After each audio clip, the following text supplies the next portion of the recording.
Welcome in, guys. It is Thursday. Time for the Walker Report. We are part of NGSC Sports, guys. Remember the website, it's ngscsports.com. What's going on, gentlemen? Good afternoon. Evening, whatever it is. What happened to Alex? He was here a few seconds ago. Where did he go? I don't know. He was in here he was the first one in here and then he disappeared. Where did he go? He Okay. did disappear, didn't he? Yeah, like I said, he was in here a few minutes ago. Like a few seconds ago he was in here and then he Yeah, I saw him when Yeah. I popped in. He was Yeah. right there. What, you thought he hit the wrong button or something? I No, don't no, know. not you, Lou. Not you, Lou. There he is. Okay, he's back. All right, he was here, Okay. then he was gone. Here today. If you guys want to, I know it's not on the notes, but we could talk about the Royal Rumble if you want Yeah. to talk about that. I didn't get to watch it live, guys. I was doing a 5K, which I got another 5K this Sunday morning. So yeah, I got another one going on this weekend. Are you guys surprised that Jay won, or was it disappointment? How did you guys feel about Jay Uso winning the Royal Rumble? I didn't get a chance to see it, but judging from what I heard about it, I'm not surprised. Okay. I was a bit surprised. I was surprised that the final three were Logan Paul, Cena, and Uso. I'm not necessarily mad about it. I just wanted to see Cena win the Rumble one last time, set up a Mania arc for him. But overall, I think it's probably best for long-term storytelling to have Uso win because of the fact that Cena's going out. I think it was an article we were talking about last week where you're talking about Cena winning Elimination Chamber. And so I think in context with everything that happened over the weekend with the Rumble, it makes sense that Uso would win and Cena will be set up to win Elimination Chamber, sending him to Mania. WrestleMania, yeah. I think I agree with you, bud. I think by letting Jay, obviously, I think Jay is going to go after Gunther. If I had to guess, and I think Cena will go after Cody. I think Cody loses his belt at WrestleMania to John Cena. If they want to do the whole like breaking Ric Flair's record, which I hope they do, as for John's sake, for all that he's done, I hope that they do it. I do hope that they do it that way. That he's the one who wins the belt at WrestleMania over Cody, and so. But again, I don't know how it's going to go. We'll have to wait and see. Yeah, it all really depends on how they want to run the storyline, because it really depends on where Cena's willing to drop the belt at. Does he want to have a long title run? Does he want to have a 3, 4, 5 month title run? Or does he want to drop it right away? Because you could have him lose at Mania. You could have him do a hard heel turn at Mania. He wins Elimination Chamber, and then because obviously Elimination Chamber is a no DQ match, so it's not like you can have a dirty finish or a dusty finish. But you could have a controversial finish at the Elimination Chamber, which sets up Cena losing at Mania, where then he can win at SummerSlam, because he may not want to have to be on TV every week for 4 or 5 months. And you may want to have and again the even though it's Cena's last run, WWE is not retiring at the end of 2025. Correct. Obviously And not. other guys, you can't just obviously this is Cena's swan song, his farewell tour. He's going out with a bang, but it can't be all about Cena at the end of the day. You have to keep driving the story forward, going into 2026, 2027, and the long-term future and health of the company. And so, especially seeing that Cena has to lose the belt, in my opinion. I just can't see Cena. I can't see Cena retiring with the belt and leaving the belt and then vacating the belt. I'm seen as the type of guy that puts over people. I see him being the type that would want somebody to take the belt off of him, and he wouldn't want. And I don't see him as a guy that would want to only have the belt for a week, one last time just to break the record. I would think he would want a decently long run with it. Could you see him, Bud, maybe winning it at Mania and then losing it at SummerSlam? That's one thing that I would, but again, it depends on how long he wants. Like, because SummerSlam, and then was it? What's the next pay-per-view after SummerSlam? What's the big pay-per-view in September? Is it Tables, Ladders, and Chairs at TLC? Maybe. I don't remember what. Hang on a second, but let me look it up real quick. Let me Yeah. get a list of the WWE pay-per-views. Let's see here. Actually, they don't even call them pay-per-views anymore. They call them something else now. Yeah. Renamed. Yeah, they call them. Okay. Premier events now. Let's see here. They have. Okay. Let's see. Survivor Series is a battle of the brands, so that's definitely not it. You have Extreme Rules, Fastlane, Bad Blood, King of the Ring, Money in the Bank. Yeah, I mean, there's different ones that because the big three are SummerSlam, Elimination Chamber, and Mania. Right. Those are the big three. You know what? I think they did away with TLC. I think they did away with that pay-per-view. I would be surprised if they don't bring it back, but I wouldn't be. I was thinking that TLC had gotten. I was thinking that, but I couldn't remember. That's why I was asking. All right, so here we go, guys. It's Royal Rumble. Right. Okay. So it's Royal Rumble in February. Mhm. Then it's Elimination Chamber in March. Then it is Mania in April. Then it is Backlash in May. That's in France. That'll be a foreign one. Money in the Bank is in June. That's a big one. July is the Great American. No, that's NXT. SummerSlam is in August in New Jersey. Right.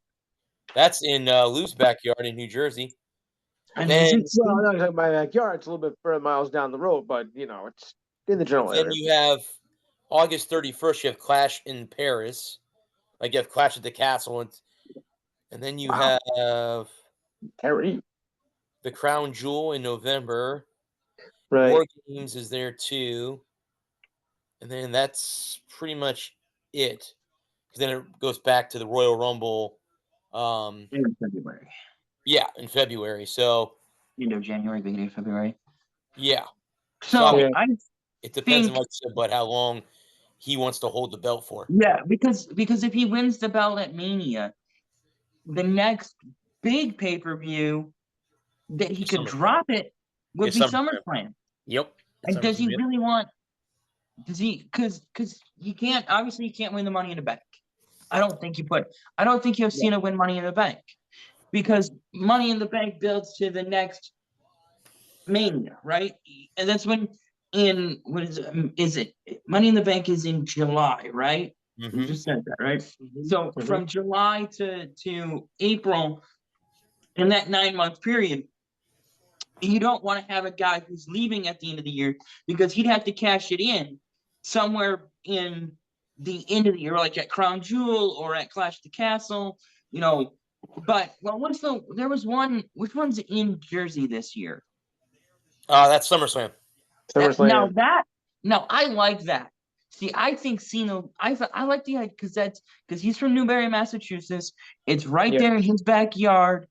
I like the idea of him winning Elimination Chamber, losing at Mania, winning at SummerSlam, and then he can drop it in. He can drop it overseas, or he can drop it on a Raw or a SmackDown, wherever, whatever brand he happens to be on. He can drop the belt to somebody, an LA Knight or Logan Paul or Jacob Fatu. Fatu or Yeah. Solo Sikoa, if they want to break up the new bloodline. Roman Reigns. He could drop it to Roman Reigns. He could drop it to The Rock. Rocky could come back and win it, take it off of him, and then you set up because then you could set up Rocky with the title for Roman Reigns to take it off of him. See, what you could do is you can have Cody lose the belt at Mania, and Cena has a match at Mania, but he doesn't.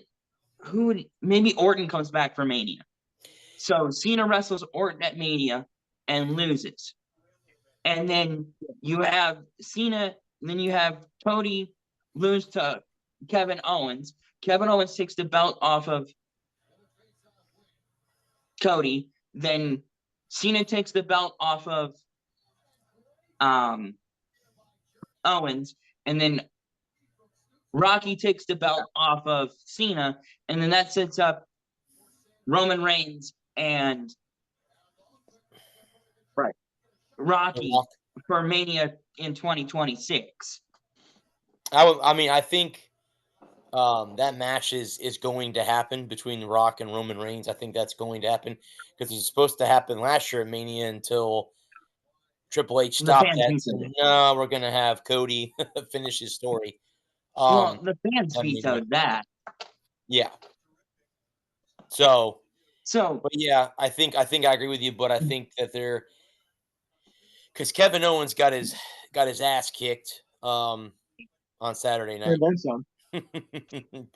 Yeah, they put on a hell of a match though. That was great. Well, I'll have to say I think again the Rumble matches are completely different, obviously, but that was one of the better matches of the night. I liked. And I sat here and I guess I do a wrestling podcast a couple days a week with a buddy of mine. I'm trying to get him to come on here with us. We were surprised to see Alexa Bliss come back, and that was the shocker to me. For her to come back, she had Lily. Another, if you guys don't know who Lily is a doll, and her jacket said "Fiend Forever" in respect. I think I heard that. Respect for Bray Wyatt, obviously. So that was kind of cool to see that, and of course to see Nikki Bella come out. Surprised not to see Becky Lynch come back, but I read something earlier tonight before the show that I did tonight with him that her and Randy Orton are on the verge of coming back. So in the next pay-per-view, maybe you'll see them come back. It's up in the air with that because I don't think Randy is ready to come back physically yet, but I think they're going to hold Becky until a special time to bring her back. Now that Charlotte's in WrestleMania, the main event, because she won the Rumble, which I think the better match would be against Rhea, but I have a funny feeling she's going to go after Tiffany Stratton instead. But I don't think Tiffany's a pushover. I just don't think that if she chooses to go against Tiffany Stratton, I think she wins. If she goes against Rhea, I don't think she wins. That's just my opinion because you could have that rivalry between Rhea and Charlotte moving forward. So I don't know. We'll see how they all write it up. But yeah. I saw Seth was giving an interview the other day, and he was talking that Becky Lynch has other projects she's been working on ever since she left the WWE. last year. So there's stuff that's going to be coming out here in the next couple of months, and then she's got a project that's slated to come out in November, according to what he said. And so I don't know if we'll see Becky Lynch anytime soon. Plus, like I keep saying, Probably not. she's got the kid now. She's had a baby. I think he's probably about 2. I think it was a boy. I think it was a little boy. I think he's about 2 now. And so, being a mom, I'm sure that she is wanting to take as much time to be with her little one. It may be 3 or 4 years before we see her come back to the WWE in a more full-time capacity, because he'll be off to school, especially in the fall, where it's gonna be, it'd be easier to keep it. The problem is that when you're an entertainer, it doesn't matter what entertainment you're in. No. You're on the road 350 days a year, 320 days a year. And so having a family, being married, especially with an infant child, It's gonna be rough. I understand why she would want to stay home and not so much be on TV every week or every other week. Sure. And especially with Seth being where he's at. I mean, if Seth was hurt, you could see her back, but with Seth being in super hot, yeah, he's one of the heels. I think he's turning heel. I think slowly but surely he's going back to his heel stages. I think he's good. But I think he's going to take another run as the top heel. I think Yeah. CM Punk and Priest will be. Well, that was something that the other thing at the Rumble that I really liked was them continuing that feud with him and Priest and McIntyre and Punk. That was great. I really enjoyed that. The brawl on the outside, I thought that was super good storytelling. Well, I guess Drew McIntyre was not happy with how he was eliminated. I guess they said it was Right. a fluke. It wasn't supposed to happen that way. Yeah. Somebody missed their spot. That is what I've read, guys. So don't quote me on that. It's what I've read.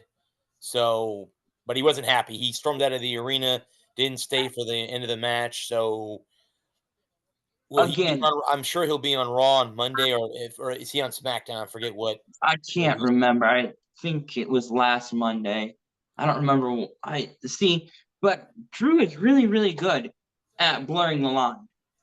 Oh yeah, between what's a work and what's a shoot, and he's damn good at work shoot angles, and so in terms of the kayfabe world, I don't know.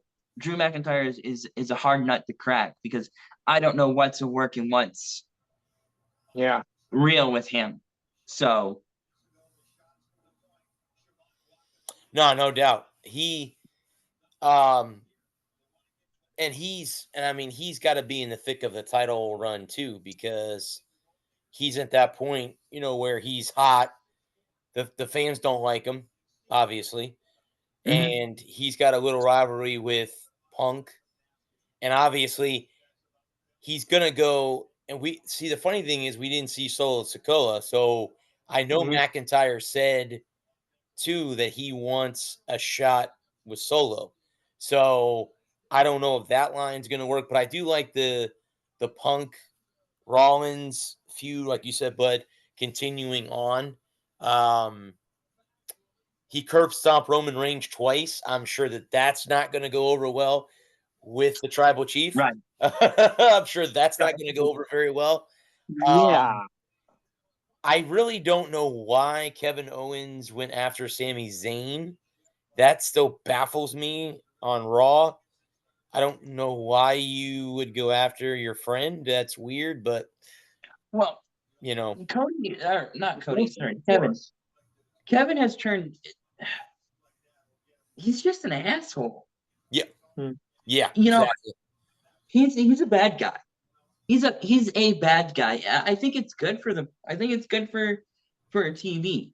I I think wrestling doesn't have enough true bad guys. In Right. terms of being able to work a storyline, because I think there are too many gray guys.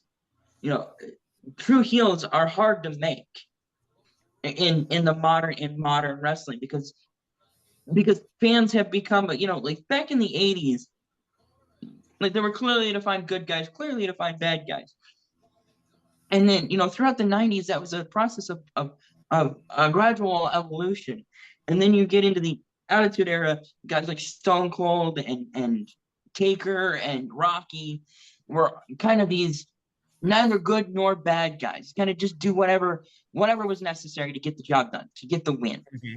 And then you had the Ruthless Aggression Era where everybody was just beating the hell out of each other every week.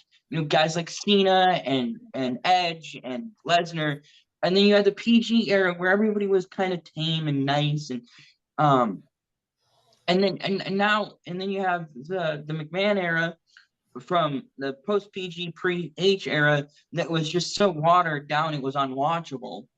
And now you have this new era where I think the WWE is trying to figure out what they're going to be going forward. And so Kevin Owens being a true bad guy, a throwback to some of the more, villains of the past, guys like Vader and, Yes. Hacksaw Jim Duggan, guys that were bad guys but loved by fans. So I really think Kevin Owens is super popular with the fan base. I think that him beating up Sami Zayn for no apparent reason makes him almost likable in a bad way. Mhm. Like you can I think you can identify with someone just being pissed off all the time about everything. And so him working that angle I think is really great for his character. Right. Yeah, I mean, I agree with you, but I think he has become a true asshole. I mean, that's basically the character that he's playing. Well, listen, Well, everybody in wrestling has at least one asshole, well, He's got two. I mean, like Adam's right. He's not. He's the true. He's a true heel at this moment. But That's what he is. Um, and he's just the funny thing is, if he keeps losing matches like he does, it's going to further piss him off, and he's going to go Mhm. doing what he's doing. Now, my Mhm. question is, when Randy Orton comes back, is there a little rivalry between those two? Hell yeah. Because and then if that's I- the case, then Randy's a face, which he's been for a while, and there's just some wrestlers out there that they're okay to be faces, but they're better as like Randy Orton is a heel. Randy, You can't tell me that Randy doesn't fit that villain role very well. He always has fit that villain role very well. Now, I know he was the face. We were talking earlier about sometimes they'll do gimmicks where they send wrestlers to houses and whatever, and we all know the Bray Wyatt where Randy Orton burned down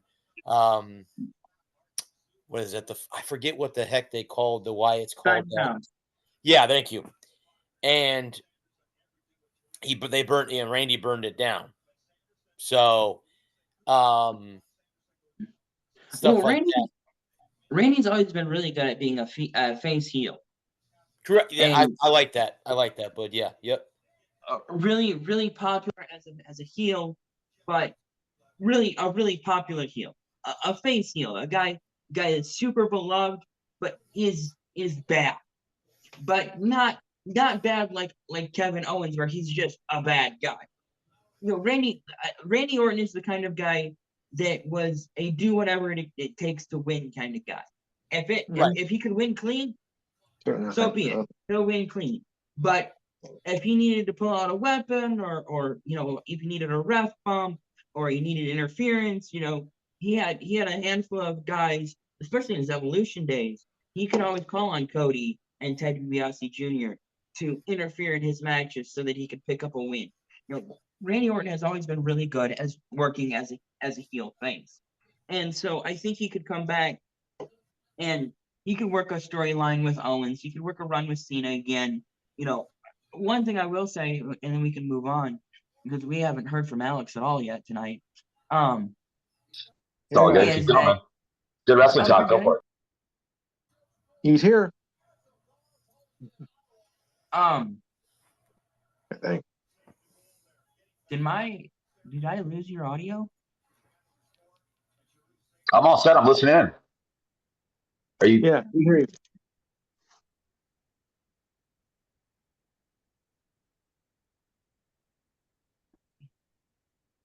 Can you guys hear me? Yeah. I can hear you. You're I good. can hear Keep Alex. going. We can hear you. Okay. Because I can't really hear you guys now. I don't know what's going on. Uh-oh. Let me drop and come back. All right. Now I was gonna say the one right now that you can call like a face heel would be Braun Breaker. You don't know which way he's gonna go. He's one of those guys that can go Yeah. one way or the other, and I think he's gonna be due for a world championship. Yeah, soon too. Okay. I can hear you guys again. But I was gonna Yeah. say, Bud, you were talking about face heels. I would say like Braun Breaker is a face heel right now. I mean, there's Yeah. a guy that can go Yeah. either way. But yeah, we could stop there. Do you guys want to get into? I don't know a lot about the NBA trade deadline. That's Lou's. We got a slew of them right now. Yeah. No, Luca is the biggest one. So I'm gonna sit back and listen, guys. So I'll chime in when I do that, but I'll let you guys go ahead and because I don't know anything. I don't know the NBA all that well, but I know that was the big thing today. So Well, it's been the big thing actually for the last couple of days because actually some trades even took place before the 3 o'clock deadline this afternoon. Some Right. just want to get the jump on early. In fact, I got a couple of lists here right now. I've been busy on this all day. AD is going to make his debut with the Mavericks on Saturday. It'll be against the Rockets. And he was gonna tonight was supposed to be against the NBA rematch against the Celtics, but he's been out with abdominal injury, but he's going to play against Houston on Saturday for his first game in Dallas Maverick uniform. So Davis is going to the Mavericks, and Luka is being sent to LA with the hopes thinking that they're going to be able to win a title. I seriously doubt they're going to win a title. You know, even though don't get me wrong, Luka is a good player, but you know he's also been very sluggish as of late. Now the thing is, a lot of people have written the Lakers off, of even getting the postseason. Let's not get carried away here, folks. The Lakers are 6 games above 500 at 20-22. They're 6th in the West. So I don't know where everybody's getting this. Everybody's like, "Oh, well, the Lakers are done this year. They're not gonna be able to contend for anything." That's not true. You got after when the All-Star break takes place, you still got about some 38 games to go, and the Lakers are in a comfortable spot right now. Okay, it could be better, but don't think for a second they're going to be ready to fall off a cliff. I mean, come on, people. Yeah, they're going to the Final 8 team, semifinals, maybe.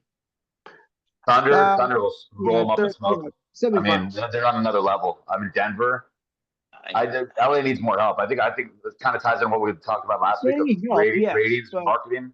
The league is down in ratings. We were slamming the NBA last week, especially Commissioner Adam Silver. I think he's on the crummy list, or not being the best he can be, whatever you want to call it. But to step things up and get out of their funk and get some more people glued to the TVs and watching the NBA like it used to be. It's a good move. It's a smart move for the league. Okay, well, let me ask you, this has happened before where they suddenly get LeBron. I mean, the league likes to help out the Lakers when they can. It's good for business when big market like LA is good. So in other words, Alex, it wasn't a shock for me. If the Lakers can do better, the ratings would go up. Is that what you're trying to say? I definitely think so. I mean, it's showtime. I think it's good for the league needed to shake something up. We were talking about it, and then this happened. I didn't see it being Luka, but I'm not surprised that he ended up in LA. It's always when a lot of these big moves happen, it kind of makes sense. He's not going to the Timberwolves. LA is a blinking lights, green lights for money. It's a money move. It's a money move. It's great for the NBA. When that happened, everybody in the NBA, everybody NBA fans, jaws just dropped. It's like, what the hell? I didn't see that. Yeah, well, the Maverick fans. Really? Adam and I were talking about it. The birthday boy, happy birthday, by the way, Mr. Mangold. We were talking about it the other day, man. it's ludicrous to trade a guy that great in his prime, an international global superstar like Luka. So, He's happened but I think before. it's happened before, but it's very rare. A guy like that young, it really hasn't happened. He's not even really in his prime yet. He's 24, so it's 25. very rare. It's very rare. They got like you usually see a Jimmy Butler, 10 times a move like that before you'll see a Luka move. So, and then you had Wiggins, Jimmy Butler go to the Warriors. I don't know if you guys wanted to break down each one, but I mean, I think the Warriors are kind of at the end of the rope, and Adam and I were talking about that a little bit. Like, they need more. It's kind of to me, it's kind of a desperate move. I think the curtains kind of come down on that big storybook run they had where the Warriors were a dynasty with Clay. Once he left, it's kind of the end of the road. I don't see them doing much. Well, but I think Luka's good for them, and then I think Luka's it's a good move for the league, if that makes sense. It's from a marketing standpoint. It does. They need more help, but they need to do something. So exactly. Well, what do you think, man? I feel bad for Mavericks fans because it's got to feel like a betrayal. I mean, to have it, it reminds me of, and Lou will remember this, better than I will because I was a little bit before my time. But Gretzky from Edmonton to LA. 1988. Oh yeah. And when it comes to trading a superstar like Luka and getting peanuts in return, getting an aging AD who's had injury problems, who's kind of who can be a malcontent and a problem in the locker room on a bad team, and I think for Luka and the Mavericks owner, the Mavericks front office was irritated with Luka because he didn't want to put in the effort. Well, what effort were they putting in for him? He was 260 pounds and he was averaging a triple-double. He's averaging a triple-double, 38 and 8. I mean, he got exposed in the finals though. He's out of shape, and give you $40 million a year. He has his own chef, his own training staff. He needs to get his ass in shape. Let's be honest. That's ridiculous. He plays at that level out of shape. There's no excuse for it. So that's on Luka. You got to give him some blame. You got to give Luka some blame there. Got to get in better shape. No. He's lazy and doesn't play defense. You don't think that's a problem? They got smoked in the finals. No, that is a problem. That's where they lost. He doesn't play. It's not a problem if he doesn't play defense. Okay. What did they do to give him players to help him? He's Luka not needs a to play defender. One-on-one energy and effort, and that's what defense is. He needs to be in shape to be able to keep up with people. He plays on one side of the court, so he can score 2 points and then he gives it back 2-2. He's the best players are two-way players. Best players are usually. It's a five-man court. Right. And if you're not building around your team around your superstar, and your superstar doesn't feel like he's being taken seriously, it's very easy to check out. They went to the finals and he was out of shape and he doesn't play defense. I think those are huge red flags to any GM or coach. For losing the finals. What great players just refuse to play D? I mean, it's kind of like ridiculous. I think Luka could be so much better. He just doesn't really put in effort. I'm not a fan of that. It's not his game. Better. There are 4 other guys on the court. There are 4 other guys on the court. Defensively, he gets abused all night. That's Luka not playing defense is a massive problem. If he ever wants to win a ring, there's 4 other guys on the court every night. You need to surround your players.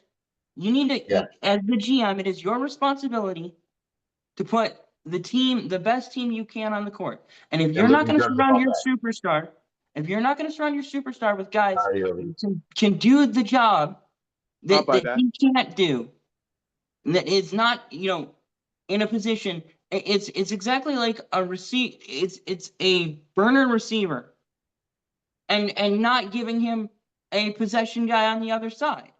Well, but I mean, isn't it up to a pro athlete to be in shape? Isn't that really pretty much his job to be the best he can be? Like he's out of shape. That's 110% on Luka. He's averaging 38 and 8. Well, a lot of pundits, a lot of people, like coaches and GMs, like people value defense. That's half of basketball. So to shoot a lot, but then not play defense, that's half of a player. He's got to play both ends. He's getting 30 points a night on 8 rebounds and 8 assists. Well, defense got exposed in the finals. They got smoked and he got traded, and he's eating his way into a trade. So I think he's got to get a little better as far as what he does on his own time to be the best version he can be. He's a professional athlete. the superstar. He's giving you 38 and 8. What You more know, do you know you that. want? What more do I want? To play defense. That's what his coach wanted and what GMs want. But what do I know? I mean, he needs to put in effort and play defense. If you had a hockey player just refuse to play any like it's harder for basketball. He's got that assignment. You can't hide him on defense because they're going at him on defense. That's his biggest You've issue. got to give him help. Well, they traded for Klay Thompson, Kyrie Irving. Klay Thompson isn't a defenseman. He's shot. Kyrie's still, but help. I mean, it's up to him to play defense too. They surrounded him with some good defenders, but he got abused all finals last year. Mm-hmm. So and then he came back to the finals because of him. But from what I saw, I mean, if the guy's getting abused on D, is that a championship quality star? No, he doesn't play defense. He's got to mature and get better. I think his defense was really a fatal flaw. So and teams were really going at him. So, I mean, the Lakers, he's going to be in a spot to succeed eventually. I think LeBron and him could be awesome. And Lou, don't you? The lack of defense, isn't it concerning for him? Well, that was one reason, of course, that cost the yeah, it was really costly. I don't know. He's got to step it up. You're right. He's incredible talent. He does a ton on offense. I just wish he'd bring more on defense. That's where I was going. Right. That was always the knock on Clay or on Curry. Curry, yeah, Curry too. I didn't let him off the hook here. So I just like the guys that play D more, the guys that are two-way are more respectful to me, that play both sides 110%. When he's just coasting, taking plays off, I don't see championship players in any sport take plays off. So that's why I'm not really a huge fan of Luka. Maybe he could change though. He's got. I don't see what here. I don't. On defense, he's lackadaisical. He's well known in NBA circles. He's well known as being lazy on defense and being a terrible defender. So that's where the flaw is considered by many. And I think that I also think playing defensive basketball is incredibly hard. It is. I think he could be a lot better. A lot of it's effort though. A lot of modern defense, but modern defensive basketball is just impossible to play. Shoot so many threes, man. Yeah, trust me, bro. I didn't mean to get too negative on Luka. He's an incredible player, but I think always loving hoops from high school to pros. Defense is so important. The best teams, the superstars like Jordan. I know it's a tired look at Jordan. Or when are we going to move on? But that guy played defense every night. That's why he was Kobe. Kobe played defense 7 days a week. Luka doesn't play any defense, so that's their difference. That's their difference. And I don't think defensive basketball matters that much anymore. Because the way that the NBA has evolved, it's a shooter's league. It's a shooter's league, and if you can shoot, you can shoot. And I think that that's the thing that we were talking about. We were talking about how they could reinvent the game to make the game better. And should be exciting.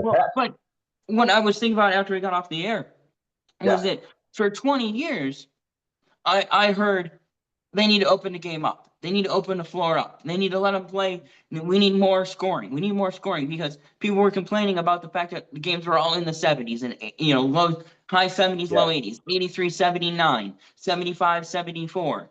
They were just awful to watch. And now 20 years later, where we flip with the NBA when swung the pendulum all the way to the offensive side,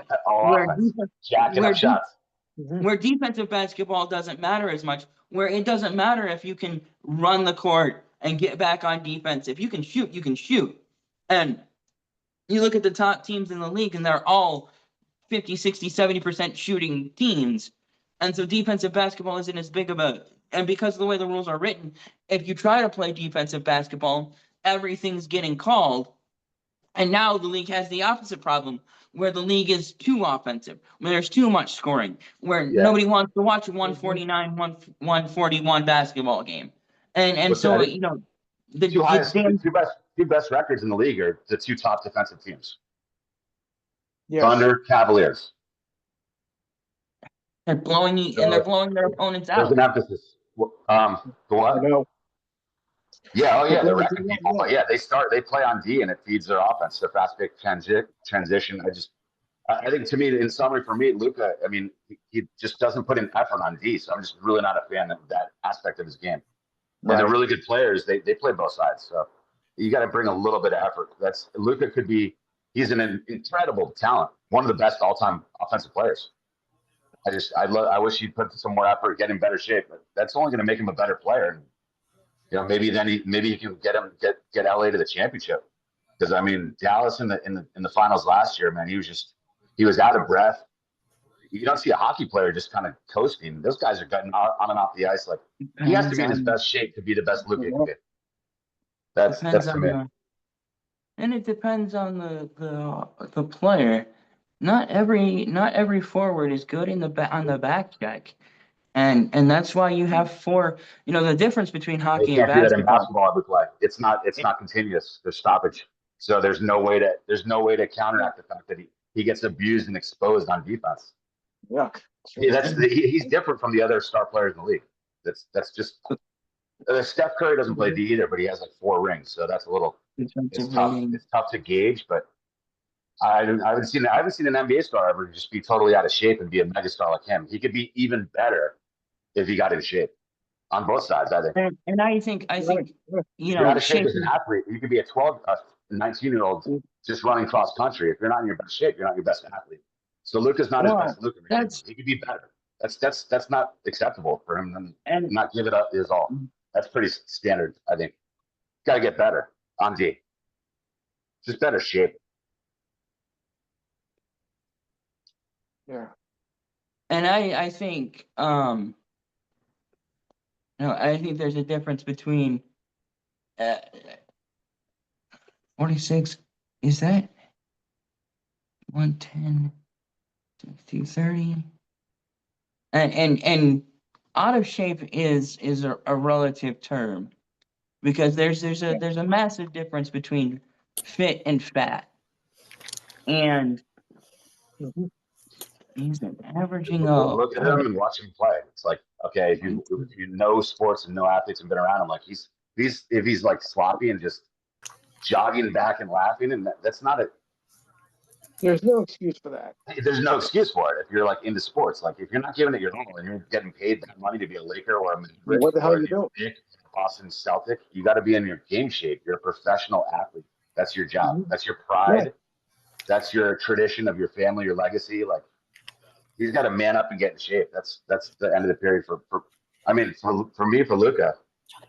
That's really lacking. Yeah. So hopefully, and LeBron's love or hate LeBron. LeBron is 40. He plays like he's 26 or 24. LeBron is a freak of nature, so he has the best nutritionists, the best sports science, the best rehab, the best facility. Obviously, I'm interested to see if Luka really starts hanging out a lot with LeBron, which he probably should. If he thinned out, man, that's what I'm saying. And Luka could be so much better. That's why I'm so tough on him. He could be even better. Yeah. Well, and I think if he's faster on offense, he'll be better too. If he's more in shape, he'll be even better. He'll put up 40 in. I mean, he's already insanely good. I just want to see him be even better. I think he can be better. I'm a long-winded way of saying it. No, he's only 4 points behind LeBron for his career defensive rating.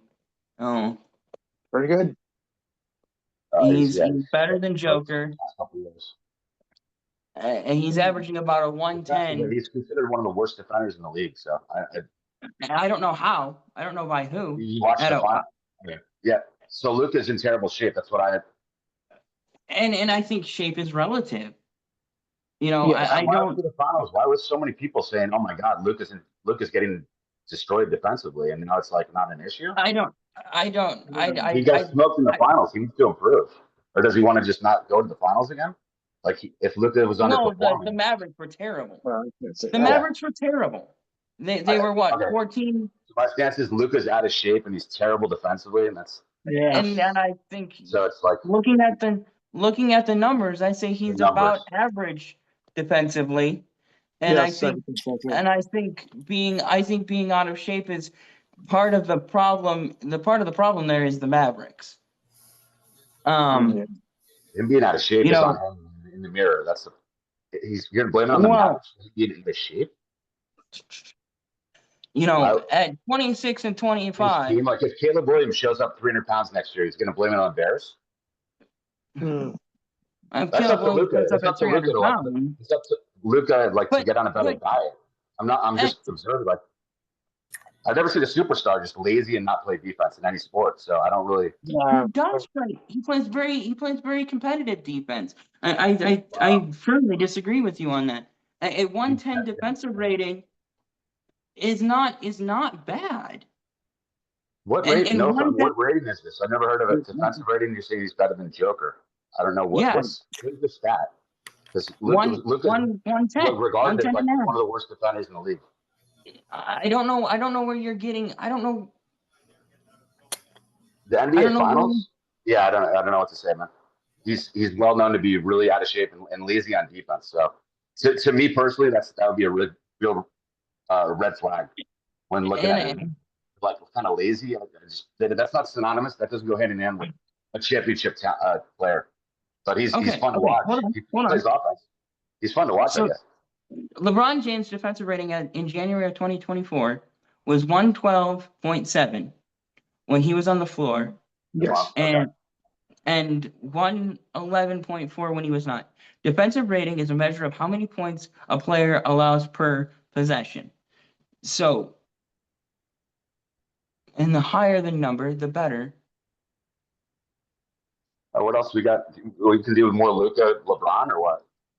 Luka. To me, I haven't seen that. Maybe there's ratings that just watching the games. We're going on circles, so it's all good, man. He's just widely regarded as just an awful defender. So I don't know how there's suddenly a rating right now. I didn't know about that. But LeBron's defensive rating 3 point. I don't understand. Okay, let me do this.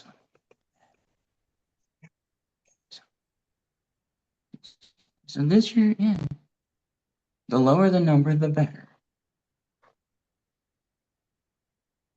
So Joker is averaging 110 and LeBron is averaging 104. I think let me do one more thing real quick. LeBron's always been a good defender. I'd say a B+, and Joker's a B, a solid B. Both teams aggressively attack Luka. So he's a weak spot. He's not a good defender. And that's been talked about and whispered about, and then he's not a defensive player. He's right around league average. Okay. He's a little bit better than league average. And for what he gives you offensively, I think you take the slightly better than league average. Or he could be his best version of himself and be even a better player. That goes for any athlete anywhere. So I mean, it's just a disservice to whoever's team he's on if he's not in his best form, which in an athlete's case is physical, his nutrition, his weightlifting, his regimen.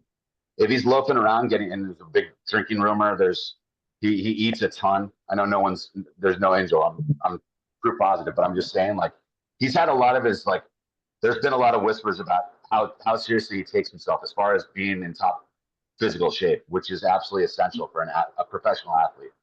So that's where my questions on Luka stem from. But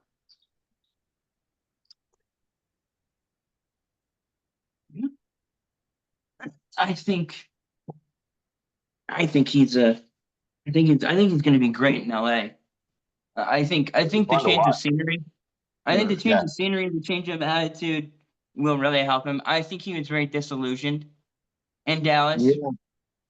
Yeah. You take a team to the finals and then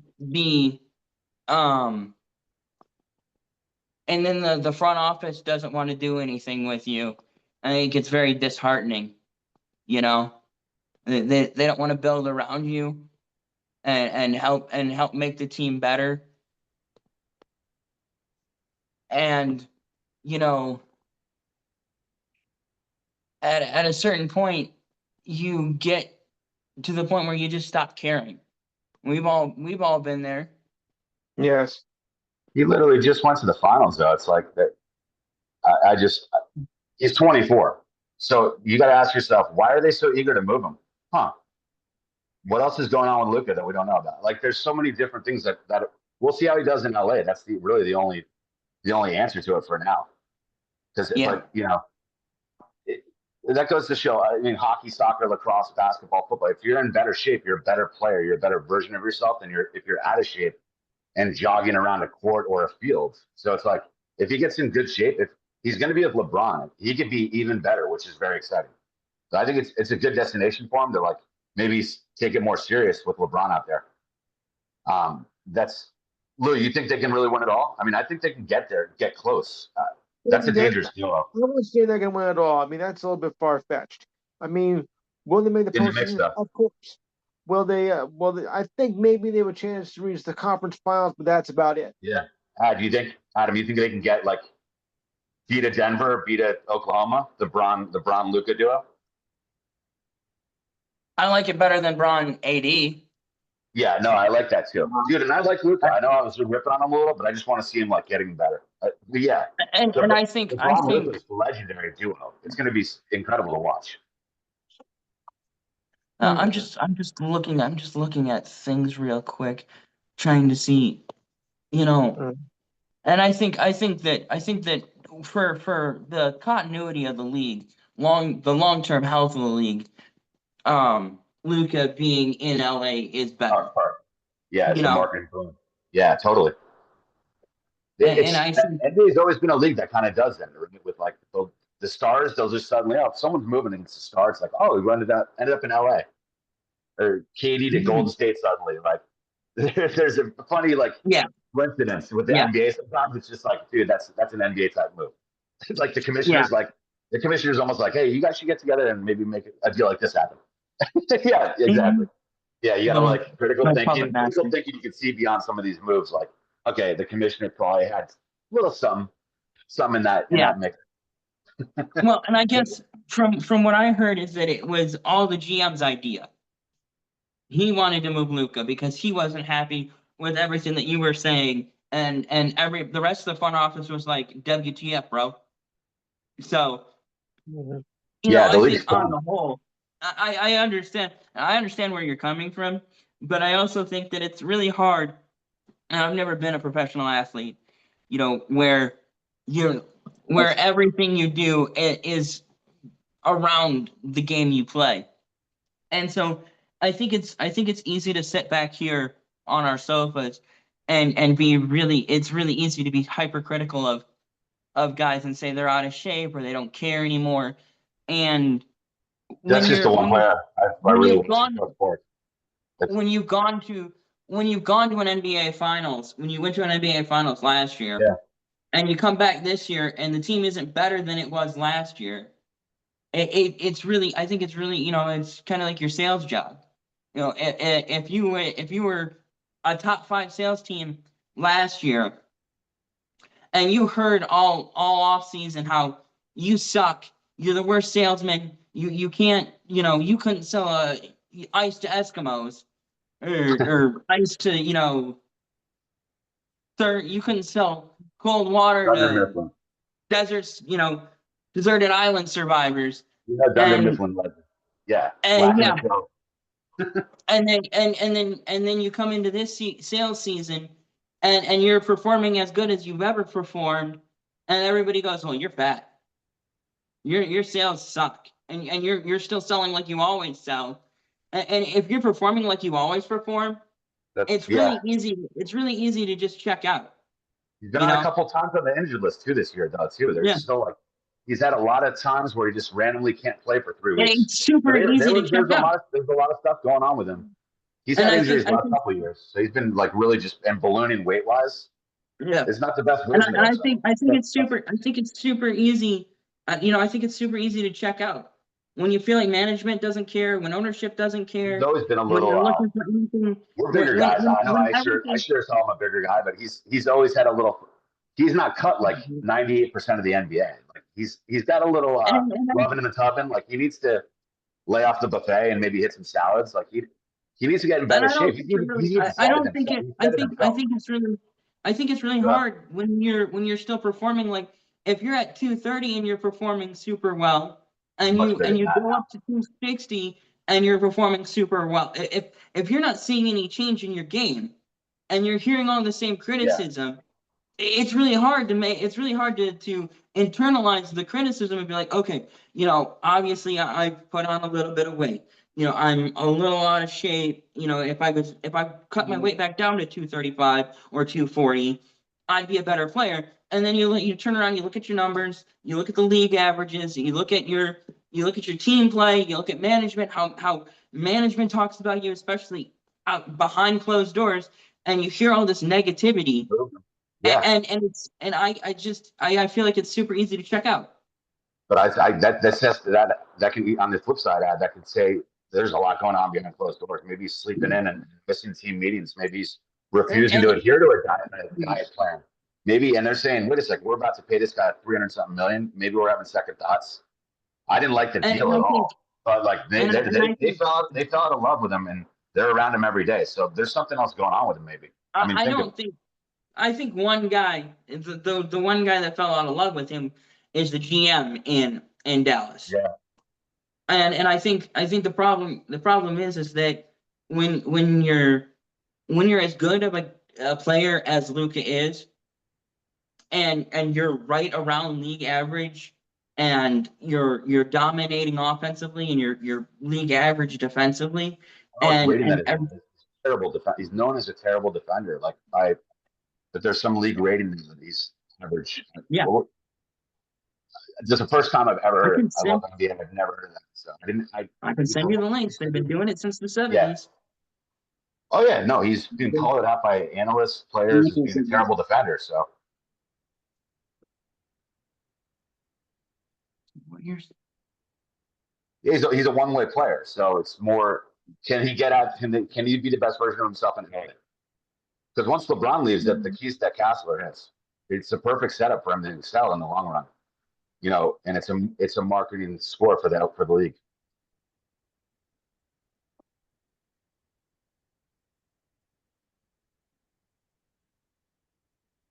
Luka overload. All right, what are we cooking with here, guys?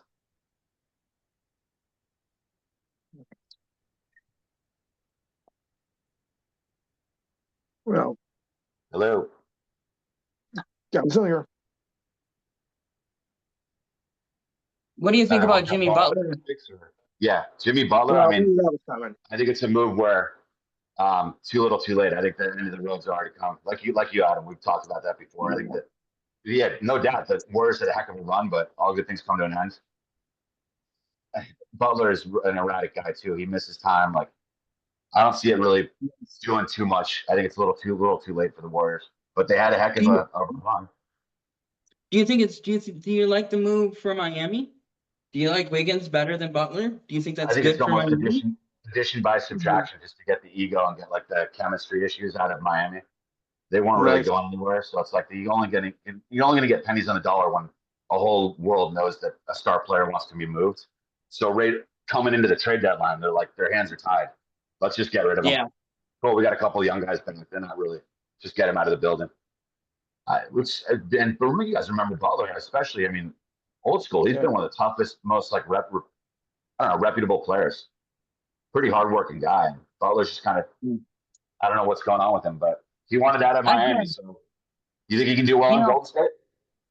I think a lot of it comes down to disillusionment. You got a massive, crazy egomaniac.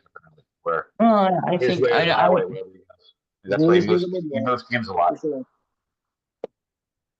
I think when you hate your boss, at a certain point, you just want out. And it's not like, it's not like when you and I hate our boss and we just want to quit and go find another job. You have contracts and massive contracts, and if short of retiring in the middle of the season, which can draw ire from fans and players. The only thing you can do is ask for a trade. If you're not happy with your current, playing situation, all you can do is ask for a trade and hope you get granted one. Where else has he played? I think this is his fifth team. something like that, fourth or fifth. He's got an ego, man, but he brings it on both sides, both ends. And he's also like 35. The timeline doesn't fit. Steph's 36. Draymond Green was never all. I mean, Draymond Green's like a single double. He's up there. That glory runs over. I think. I mean, yeah, I think so. I agree. Kind of washed up when they let him go. They're kind of holding on to the past. They got to just. That's almost time to blow it up. The problem is Steph wants to retire a Warrior, so they're kind of like they can't really rebuild yet. They're kind of stuck in two spots. Steph's hanging around.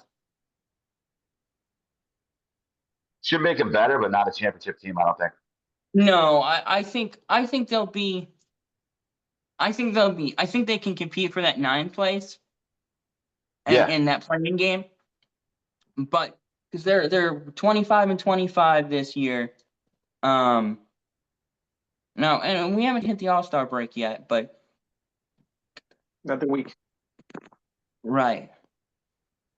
So they're 11th, and they're a game back in the win column of the 8th place Mavericks. So I don't think it's inconceivable that they could get the 8th seed. Yeah. And I definitely think they could, they could win a game, or, they could beat the Suns or Kings, and they can move past the Suns and Kings and be that 9th seed and get that play-in game. I think they still do that end of the year tournament thing, but I can't stand that. But it's like 4 teams vying for 2 playing spots. Yeah, they're a live dog. It's just it's an uphill battle for them. They're not getting younger, man. Their core is now all old. So it is time undefeated by the time. So going against the grain, they're trying to keep something going. It's like, but Steph's incredible. So maybe they'll make a bit of a run this year. I don't know. Lou, you think they can do anything in the West or not? But you mean the Lakers? Well, they'll do something. Golden State. Well, no, I would have to say no on that. The chip is sealed. You think? No, I think. And the West is too damn good. At the end of the day, if I had to give one answer above all, most of these teams that we're even mentioning, it's like no matter how good you're going up against 5 or 6 juggernauts that are usually younger and like bigger and faster. The league's different. Like the West is loaded. So, I think the Lakers could make some noise. Just that's a devastating duo when you got Luka and LeBron, dude. And if Luka locks in, I know I'm really rough on him. I'm usually not like that with other pro athletes. They're 100 times more talented than I am. I know that. But if he gets locked in and he stays healthy and gets in shape, I mean, the Lakers could be. They'll be very exciting, and I can see LeBron playing probably 2 more years, 3 more years, maybe. Maybe, yeah. I think he'd like to play long enough for Bronny to get the call up. Yeah, Bronny Jr. Yeah. Don't get carried away though, folks. No. And I think the thing is that we've come to the end of an era. The super teams are breaking up.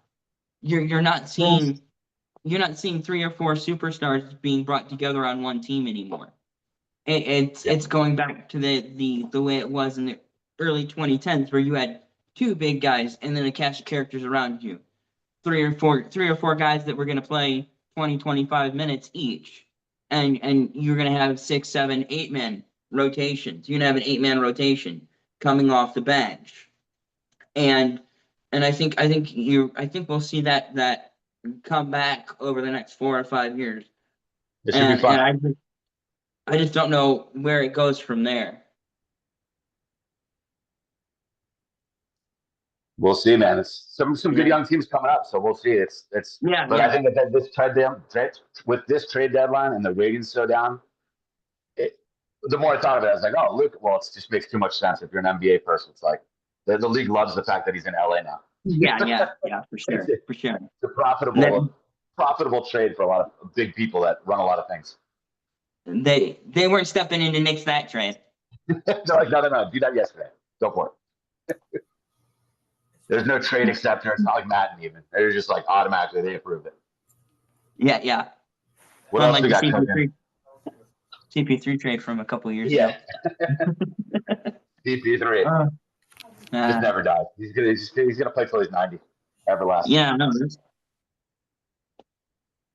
Or he gets a ring, whichever comes first.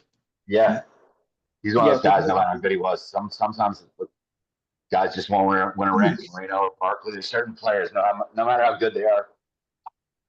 Team sports. And then you got guys like Robert Horry, who's got 7. Yeah, whenever he walks onto a court, he's like on the championship team. Like 2 weeks later, they win a ring. It's like, yes, I was here. I remember in 04, Game 6. First. Yeah. Yep. Horry was good. When they called the Pistons, I believe it was they hit a shot and they went up like 84-83 or 84-82. Me and my dad were watching that game together, and I looked at him and I said, "They're going to give it to Horry, and he's going to win it." And I shit you not, Horry's going to hit the 3 and win the game. And they inbounds with like 8 seconds left, and Horry came open, bang, dagger, game. Oh yeah. 2000. Yeah, Horry could shoot. I saw that, almost dropped dead. We'll see. Overall verdicts, I mean, yeah, like I think we all agree, and it's not really any just the Luka move's awesome. I think it'll be good for the league, but I don't see we'll see. We'll see that there's teams coming up. The NBA needed a little bit of a jolt though, and I think a move like this provides just that. Yeah, well, the NBA needed something to talk about, so yeah. Who sings that? Let's give him something to talk about. No vocals out of me. Yeah. What else we got cooking?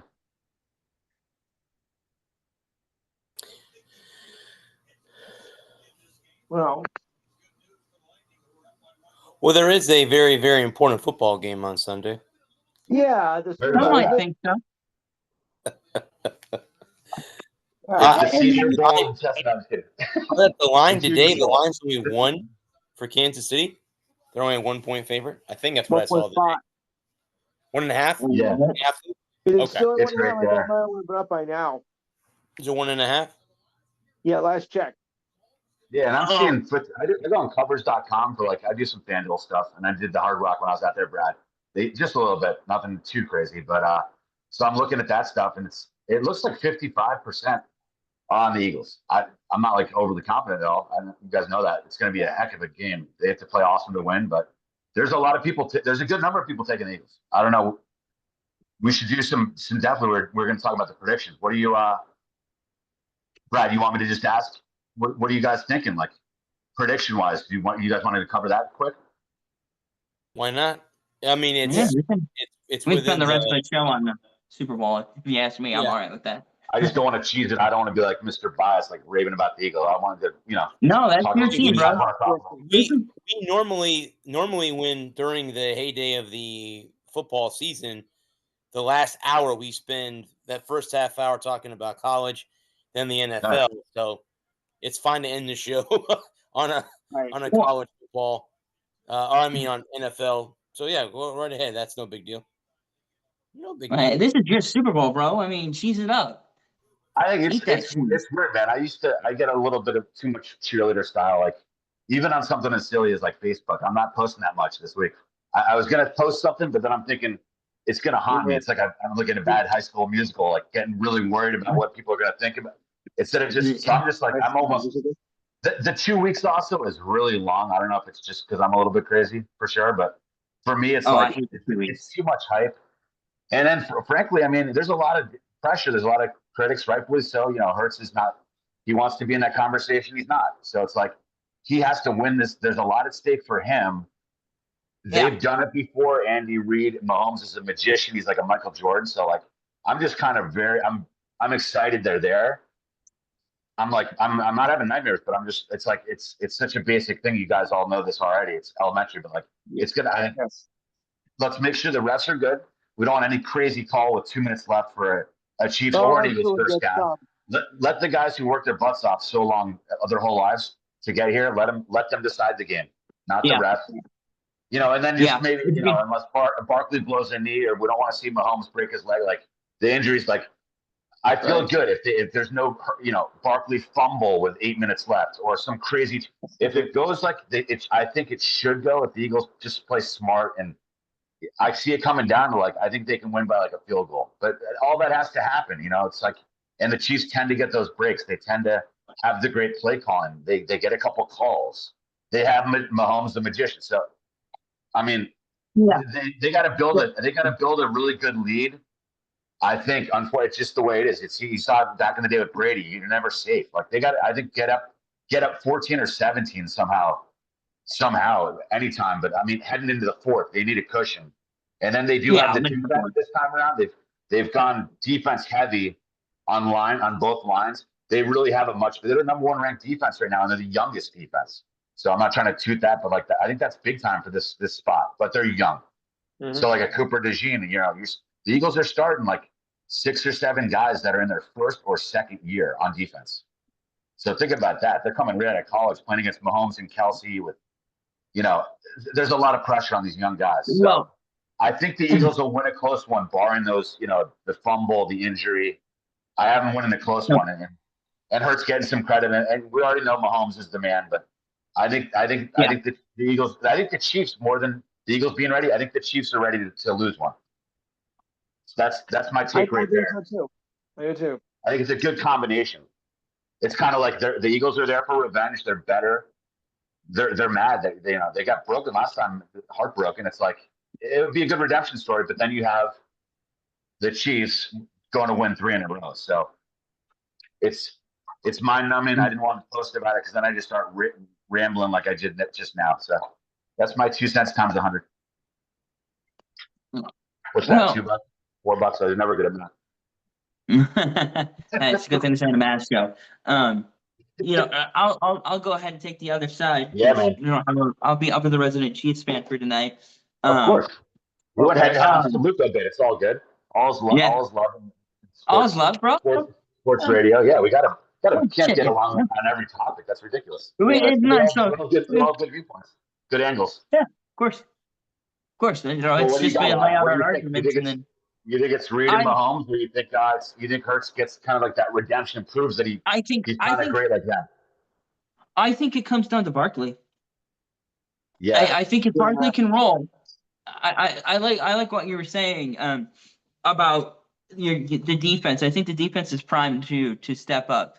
And then what I'll say is if the refs are going to throw the flag or make a call, it's got to be obvious.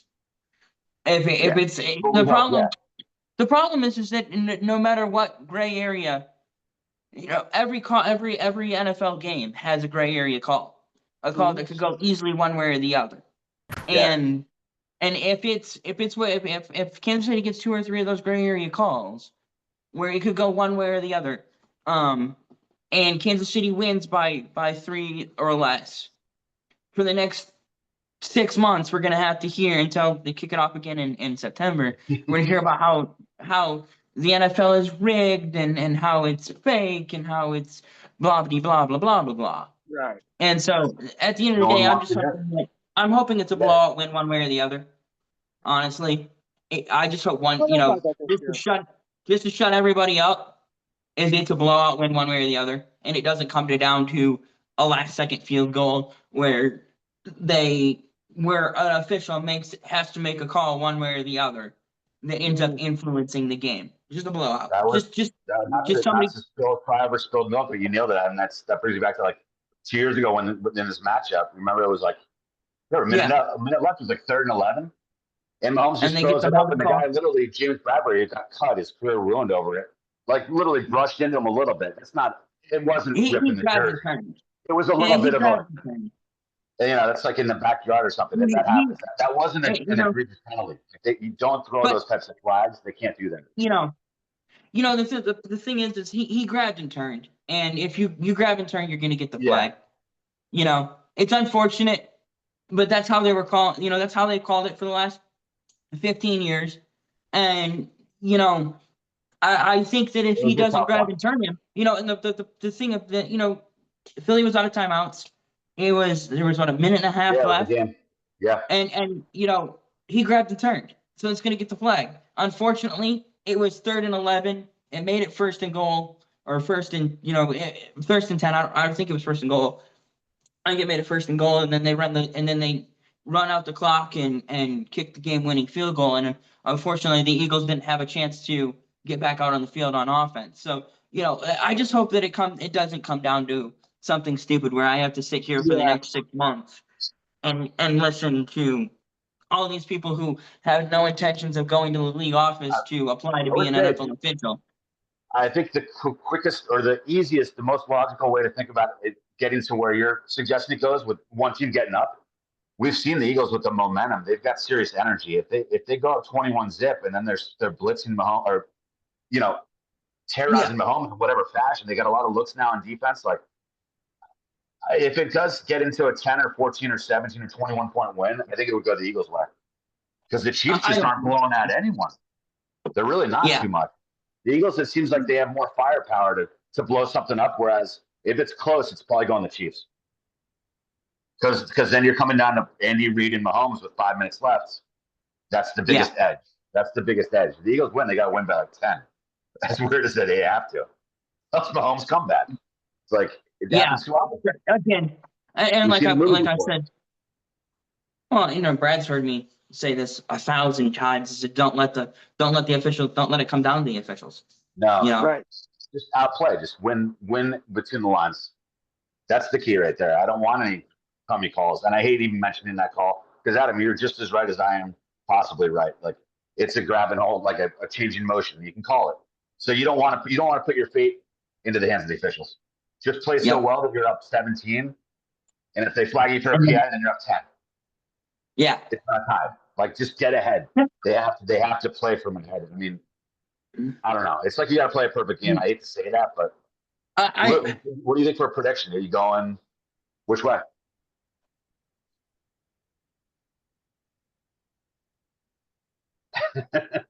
Yeah. I think you're thinking with Mr. Reid over there and Mr. Mahomes. I don't know. You're thinking about it. Just go for the gut, bud.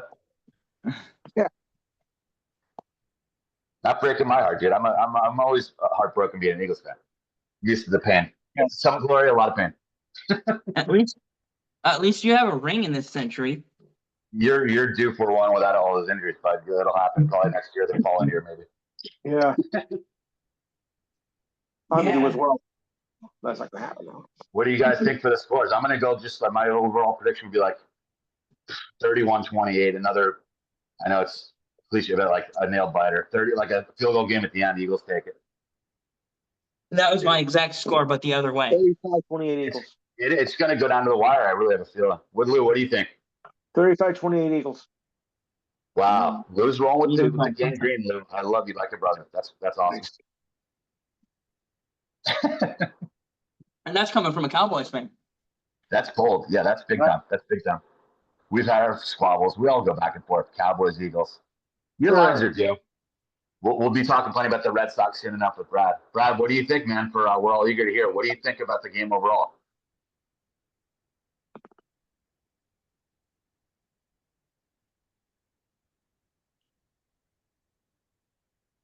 We lost it. Looks like we lost him temporarily. No, I think it comes. I think Kansas City wins in a close one.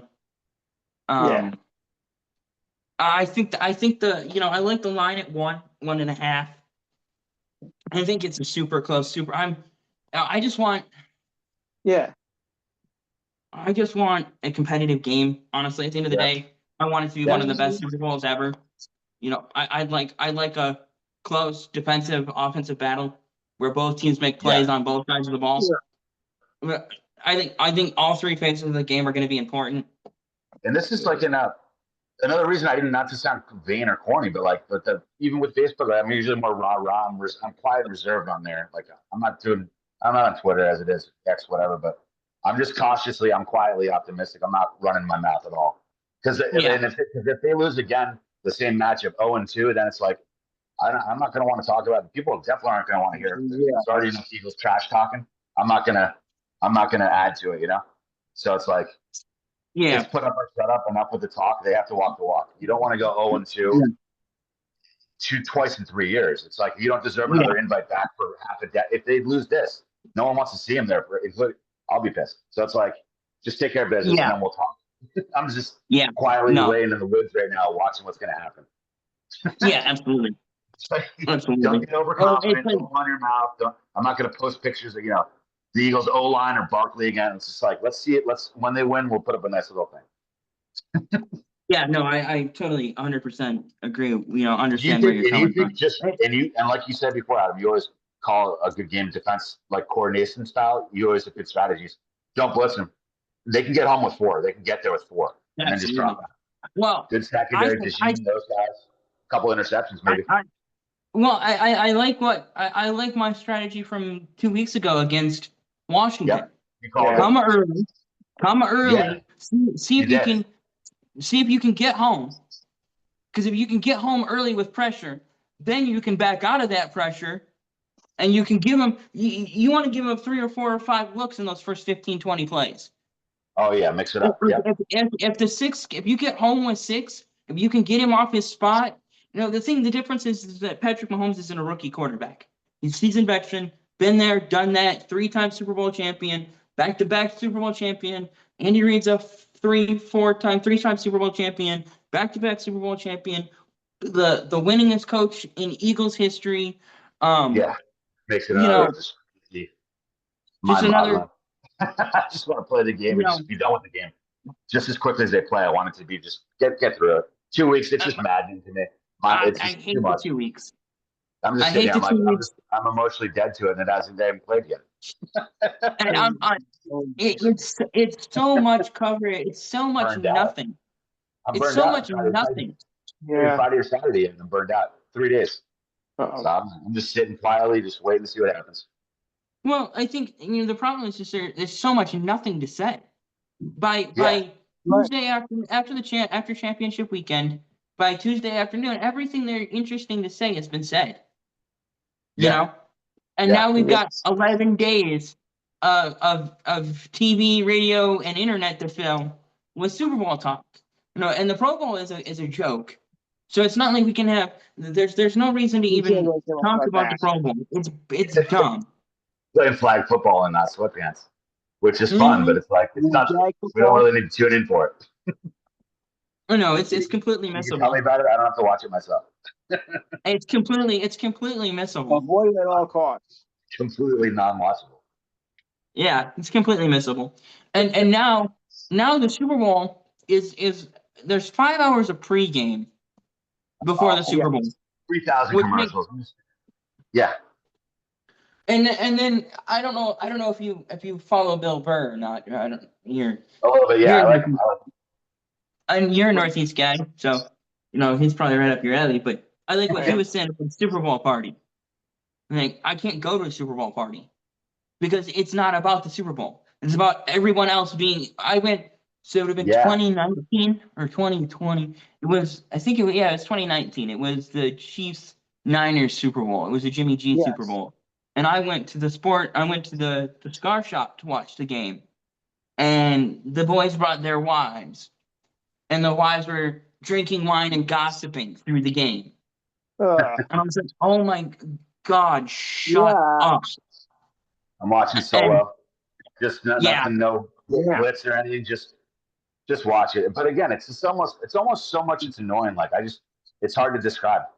I just don't even like they have better the Eagles offensive line. I've been talking about this since October. I don't need to post more PFT stats on Facebook to justify myself. Yeah. It's like, you know what I mean? It's like, I know. And right now it's just like, hopefully they win. And if not, I'm going to have probably a little bit of a problem with Jalen Hurts. Maybe get rid of a couple coaches. Like, let's just go take care of business and then we can talk. Yeah. Well, and I think that's one thing that's the one thing that the NFL does that other sports is the problem. The thing about it is the NFL is so freaking big. It's such a homunculus as an organization, and they have the Super Bowl can't just be the game.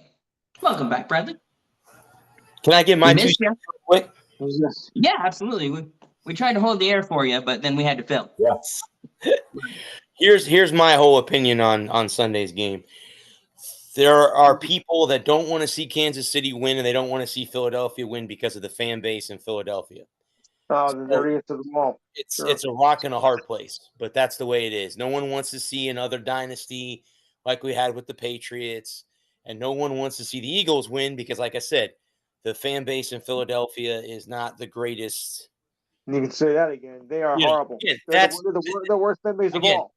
Everybody we all know, every fan base has assholes within it that turn the fan base, make them look bad. I don't care which team you cheer for. Every team's got them. Every team. Eagles have some pricks. The Cowboys started the whole who can be a bigger prick, but yeah, the Eagles do have some crummy fans. It's every team. Everybody. Unfortunately, those bad apples make the rest of the fan base look bad. But but that's my opinion on the game. She's waving her tail. So who's going to win? What do you think's going to unfold? How do you think the game's going to play out? Who do you think's going to? I think it's a low scoring. It's a low scoring game. I think it's going to be defense. Really? I think both teams have good defenses. I think Steve Spagnuolo having a week to prepare to slow down Barkley and company. Smith has got a hamstring injury. That's going to hamper him a little bit in there. And again, the offense that Mahomes has, he's got weapons. They can do that too. But Philadelphia, on the other hand, has a good defense. So it's going to come down to I hate to be, plain all the time, but it's going to come down to who wins the turnover battle. As we all know, that's the big factor is who wins the turnover battle. Like the Eagles had 4 against the Commanders had 4 turnovers against the Eagles, right, in the NFC Championship game. 5, yeah. 5, okay. It's ridiculous. Yeah. You can't turn the ball over 5 times and expect to beat a team as good as Philadelphia. I don't care who it is. You can't do that. No. So it comes, and again, I listening to you guys from far away. I don't hope, like Adam said, pray to God it doesn't come down to a bad call because like he said, if it does, we're going to be talking about this until draft night. We're going to be talking about this until draft night. They had to release that mandate. The league had to release that whole thing. And Brad, keep going with your thing. But yeah, I think the rest are under a close watch. I don't think it'll be decided by the rest. But I have thoughts on that. I think at the end of the day, like any other Game 7 in baseball and hockey and basketball, it should come down to the players. Let the players play what they're paid to do. Don't take it away from somebody over a dumb, stupid call or whatever. But so let's hope it doesn't come down to that. You want me to give you my prediction? Is that what you're waiting for me to do? Giving you my prediction? Yeah, whatever's clever, man. Yeah. What do you think the overall score? I'm gonna say 27-24 Kansas City. It's gonna come down to a field goal. That's how Super Bowls have been recently. It comes down to a field goal, but both teams have good kickers, so we'll see how it goes. But I have Kansas City by just that. But again, I could be totally wrong, and it could be a blowout like Adam wants, and it could be. I just don't like Super Bowls being blowouts because it's supposed to be the 2 best teams. I remember growing up watching San Francisco manhandle San Diego, the Chargers. Manhandle 95. Yeah, I just don't want a Super Bowl. I want it to be. It doesn't have to be 2 or 3 points close, but as long as it's not a 35-point win by somebody is fine with me. Right. So that's my take on it. But go ahead and finish you guys' thoughts. Well, I wasn't necessarily advocating for a blowout. But if we do get a blowout, then it'll be that much better. Because then you can't say, oh, well, this call in the second quarter where they called holding wasn't holding, or whatever. This call, this play that gets a flag or gets called one way every single week for the last 18, 20 weeks is getting called now, but because it went in this team or that team's favor, it's rigged. And again, not a single one of those people on your social medias are knocking down the NFL offices' doors to sign up to go to ref school this summer to be an NFL official. Let's make really good money. And you brought up Game 7, and it made me think of take the bat off your shoulder, take the bat off your shoulder and swing. Don't let the official make a call. Swing the bat. Don't choke up on your stick, on ice. And yeah, there's nothing worse. If you get a slashing call and then third period of a Stanley Cup game, the Lightning or the Red Wings don't want to deal with that. The Eagles defensive backs don't want to deal with a hold. The Chiefs linemen don't want to deal with a hold. Just less reffing is better. Yeah, like you guys nailed it. Just we all agree. Stay out of the spotlight. Let the players that have worked so hard decide the outcome. I mean, just less reffing is better. If you're not sure, hold on to the flag. Don't throw it.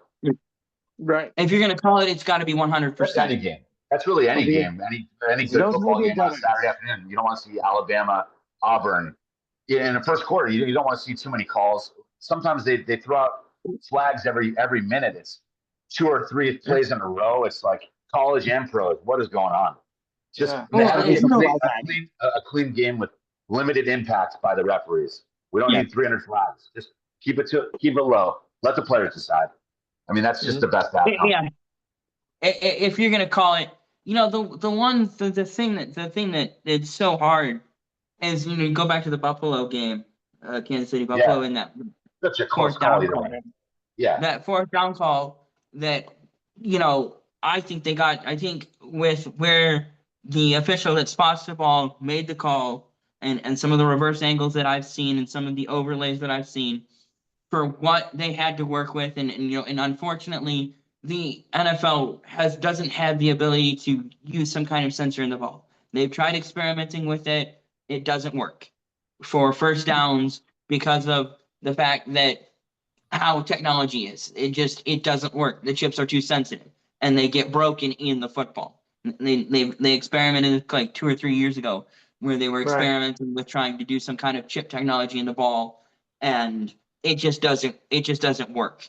The chips are too fragile, they're too sensitive, and they don't function properly.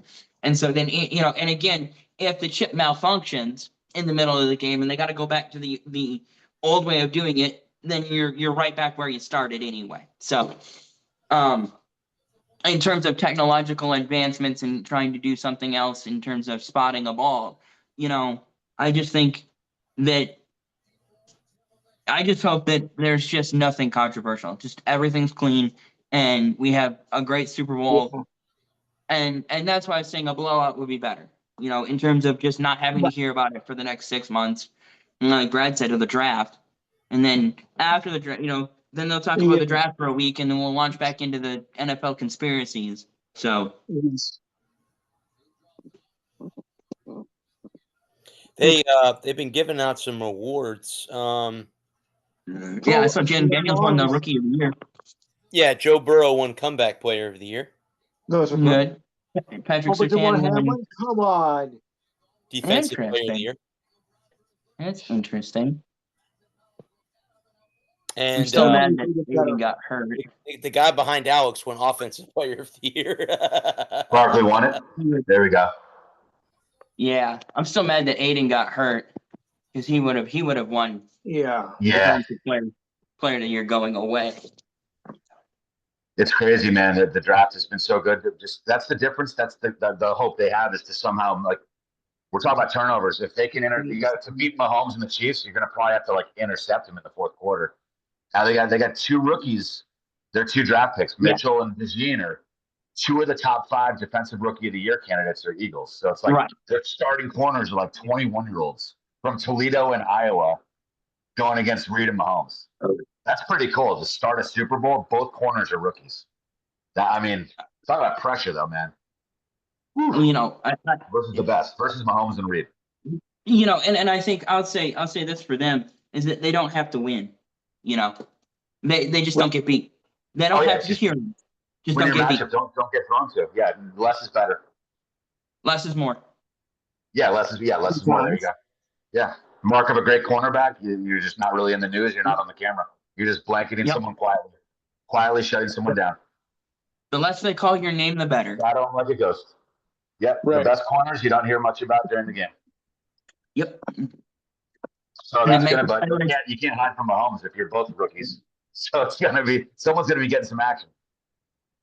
and make the plays that are there to be made. No, I think it's cliche to say because it's true. It's a cliche, and it's true. Is that both teams? Going this Super Bowl is so close. It's a point and a half. It's 1.5. It I might thought even it come down was to even by the time we get to kickoff. That money line might move, especially as the rosters are finalized and injury report comes out. And if Smith is banged up and isn't 100% on Sunday afternoon, money could come back. Adam is or Brad too. You mentioned him. He sounds like he should be good. The Jalen Carter, their star defensive tackles, sick right now. But Right. relatively speaking, though, everyone's got injuries. There's no excuses. They're the worst part of sports to me, but they're not hit with injuries at all. The Lions were ravaged by injuries. So Yeah. both the Chiefs and Eagles they're luckily both in really good health. So Yeah. there's no good. I hate excuses as it is. I mean, I don't want to. I hate when people use it. I don't want to use the reference. Oh, that happened in the third quarter. That holding call. It's because it's just endless and it's nerve wracking because you can't accomplish anything by it. So hopefully, just the less refereeing, the less we see of them, the better too. Yeah. And at the end of the day, I think Brad's right. I mean, it is cliche, but it's true. Whoever win the turnover battle. Yeah. Be good on first down, be good on third down. Win the turnover battle. I almost, if you're riding such a hot hand, such a freight train with the line and with Barkley, with Eagles O-line smashing people, I just call me stupid or old school, but I just feed him not until the wheels fall off. But I'm giving Barkley the ball like at least 70% of the early snaps. Just run. Play action, run again later, but just run until the wheels fall off. It's the last game of the year. Because if he's the best player, he should be touching the ball a lot of the time. If I'm the Kansas or if I'm the Eagles coordinator with Kellen Moore, if I'm Kellen Moore, I'm giving Barkley 70% of the first 15. I want to see if they can stop me. I want to see if Kansas City can stop me. And just kill that clock. Hold the ball. Because you could attack. There's so many ways you could come out. Because you could come out and run that same play they ran against Washington, and you could run it as play action. You run it as play action and have and put Hurts on a naked boot out the backside and he's gonna run a lot. Give him a throw. Give him a tight end. Who's your number one tight end right now? Goddard. Yeah, you have Goddard in the flat. He's a really good tight end. He's finally healthy. And you can have him run. You could have him leak out on the back because you remember in that first play from scrimmage for the Eagles where they went left off the left tackle for the big burner for that 60-yard. You could run that same action. You could run action to that side to open the game and have Goddard backside as an outlet you could bootleg naked boot Hurts out the backside and if Goddard's open, just dump it to him, and if he's not, and if he's covered, then Hurts can just pick up 3 or 5 yards on his own and get out of bounds, and see how that Kansas City defense flows to the ball. If they come downhill, if they're gonna attack Barkley, then you give them more of that. You give them more action looks to get them to back off, so that they got to stay home, and then you can hit Barkley. Then you can start feeding Barkley. And if they're going to stay back and Barkley's going to have running lanes, then you just give Barkley the ball. You could even run that as an RPO and let Hurts make a decision and be on that first play. Are they staying home? Are they flowing to the ball? Is that backside open? Yeah, I think an offense is always just so much more dangerous in general when you can roll out a quarterback. So it's an advantage to the Eagles. Is he Mahomes? Is he Burrow? Absolutely not. I would never say that. No smart Eagles fan is going to say that at all. But he's got some big plays ability. He's a really good leader. It's turnovers, man. He was on the way to become the MVP last time, and then he fumbled that ball near the half. He hits 300 something yards. But you got to leave it up to your very best player. Just feed Barkley. I mean, how many carries would you give him? 30 carries, 35 carries, if you can, if it's close. I want to see where. Again, I need the first 15. Yeah. Because if Barkley has 85 yards in that first 15, then I'm gonna keep feeding him the rock. But if he has 25 on 10, I might be looking to do something else. It really depends on whether you want to beat your head on that wall and see if it'll crack. Yes. Because you could, especially if the Eagles defense is holding serve and they're not getting beat by Mahomes, if they're not down 14-10 halfway through or 21-10 halfway through the second quarter. Mm-hmm. And you can just keep, even if he only has 25 yards on 10 carries, averaging 2.5 yards a carry, you can just keep feeding him. If it's 7-7 or 7-10, even if it's 7-10 Kansas City or 7-0 Kansas City, as the little defense has gotten a pair of stops and gotten Kansas City off the field, then you can stay with that. You can stay with your game plan. But if it's 21-10 and Barkley only has 25 yards on 10 carries, you might have to think about doing something different and adjusting and trying to get, because if it's 21-7 or 21-0 early, either way, you're gonna really have to adjust how you're thinking about how you're gonna call the game for the next, next 3 quarters. If it's 21-10 at the end of the first quarter, it's Kansas City, let's say, just where we'll stay on the Eagles offense. If it's 21-10 and the Eagles have had one big play, let's say Hurts hits Devontae Smith for 65 yards and a touchdown, and then the other 3 drives have been 3-and-out, and 8-yard field goal drive, a 3-play 8-yard field goal drive because they got a good punt return. I think you gotta go more pass heavy and attack that defense and try to get them to open up so that you can throw to run the ball, and vice versa. If you're up 14-10 or if you're up 14-7 in the second quarter and Barkley is averaging 4.5 yards a carry, then just keep feeding him the rock. Or even if he's only averaging 2.5 yards, just pound the rock. And wear that Eagles off defense, wear that Kansas City defense down. Yeah, I mean, it's not sexy. It's safe, but it's efficient, and like I said, it's safe. And then every turnover is so magnified. Of course, it's the Super Bowl. It's like do or die if you're fumbling a ball or dropping a pass. Running it is the most elementary, old school, just safe and just smash forward 3 yards in a cloud of dust, like most high school coaches said in the 60s, 70s, 80s, 90s stuff. Just 3 yards and just protect the ball, and Mahomes can't beat you if he's on the sideline. The Bills almost had him. I think the way to beat the Chiefs is just 7-minute drives and just score. And then Mahomes is down 10. Mahomes is down 13. Just because when you start throwing too much, turnovers, and then you can't give any turnovers to the Chiefs. I want to see a ton of running. Until they can't until they stop them and then open it up. But give the keys to the car to Barkley mostly. Less to Hurts, more to Barkley. We're going to seal here. We're going to have the guard pull through. And we're going to try and run in this alley. And let's see if there's over/under Taylor Swift appearances and Brittany Mahomes. Will be like 100 each. At least 100. At least 300 commercials. Yeah, I'm already burned out in Thursday. Hasn't even entered the Super Bowl weekend yet. The Eagles have 11 players on the injury list that are limited. Yeah, Jurgens, Dickerson up front. Correct me if I'm wrong, Brad. I think it's LPs though, limited. So they're there. They're not going 100%. They're just Carter's limited in practice because he's sick. Georgia Bulldog guys. Nick Gates with a groin. Brandon Graham with an elbow. Carter's their best player. With a hamstring. Zach Braun, Jalen Carter, Britton Covey, Landon Dickerson, Kenny Gainwell has got a concussion. I doubt he'll even play.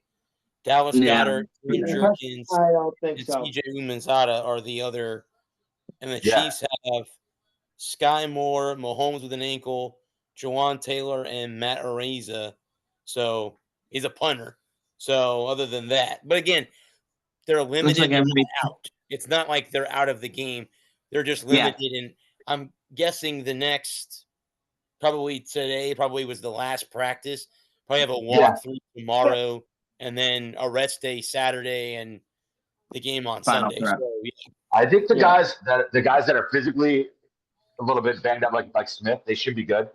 The biggest one is the illness. You don't know if the guy has a cold or if he's like feeling like he's on his deathbed, thrown up, and then you're walking out shivering, and you have to play 4 hours against Mahomes and Reed. Like the illness one, and that's the best one out of that. Maybe one of the best defenders out there is Carter. But I don't know. I just the injuries to me have always the worst part of sports to me is always injury, but that'll never change. Sure. Well, you hope with him, Alex, that if it is something like that, the one thing you can do is try to keep him as hydrated as you possibly can. I know that's hard. That's hard because, again, you're out there sweating and moving and, things are moving, and it's hard to keep yourself hydrated.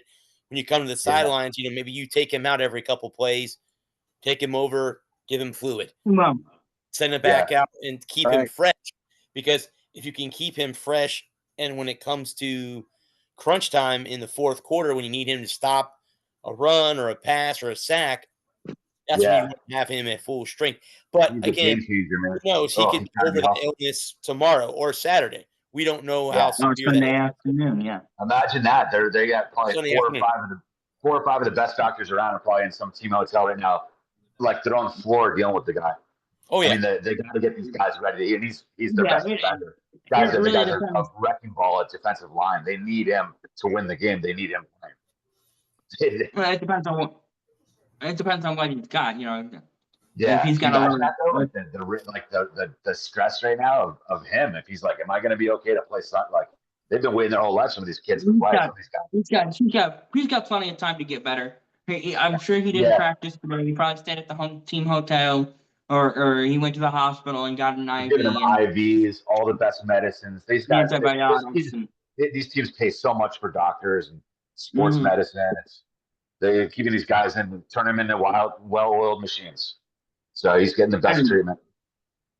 And I can't imagine that he was doing much of anything today. And if he's sick, it's not like he's.